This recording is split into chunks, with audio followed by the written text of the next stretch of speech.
PLKN 3.0 எனப்படும் தேசிய சேவை பயிற்சி திட்டம் பெரும் செலவை உட்படுத்தியிருப்பதாக கூறப்படுவதை தற்காப்பு அமைச்சு மறுத்திருக்கிறது.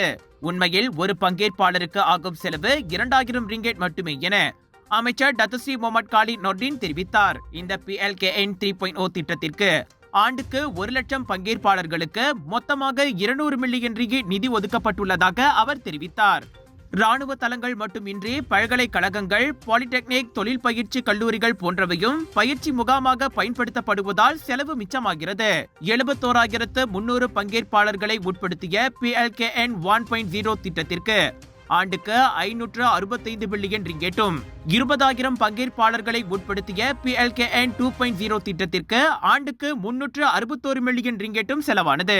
மக்களவை கூட்டத்தில் Muar MP Syed Saddiq Syed Abdul Rahman கேட்ட கேள்விக்கு அமைச்சர் அவ்வாறு பதிலளித்தார். இந்த PLKN 3.0 திட்டம் சரவா உட்பட நாடு முழுவதும் நடத்தப்படுகிறது.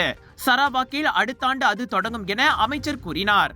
இவ்வேளையில் முந்தைய இரு பயிற்சிகளை விட இந்த 3ஆம் கட்ட பயிற்சி எந்த வகையில் வேறுபடுகிறது எனவும் அமைச்சரிடம் கேட்கப்பட்டது. அதற்கு பதிலளித்த டத்தோ காலித், ஆட்சேர்ப்பு முறைகள், பயிற்சி காலம், பயிற்சி திட்டம், வசதிகள் மற்றும் அறிமுகப்படுத்தப்பட்ட புதிய கூறுகள் ஆகியவற்றில் முக்கிய வேறுபாடுகள் இருப்பதாக கூறினார்.